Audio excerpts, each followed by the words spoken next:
What are the three dots on the side of my iPad? Hey everyone, welcome back to the channel. If you're new here, don't forget to hit the subscribe button and turn on the notification bell to not miss any updates.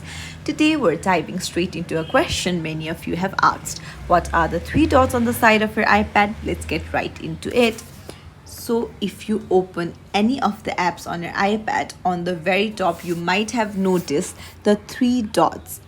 So these are actually multitasking buttons. They allow you to manage how your app is displayed. If you tap on it, you can find full screen, split view, or slide over. So this helps you change your layout on your iPad. So if you tap on split view, then you can see two views at the same time. And for example, if I tap on YouTube, then you can use two apps at the same time.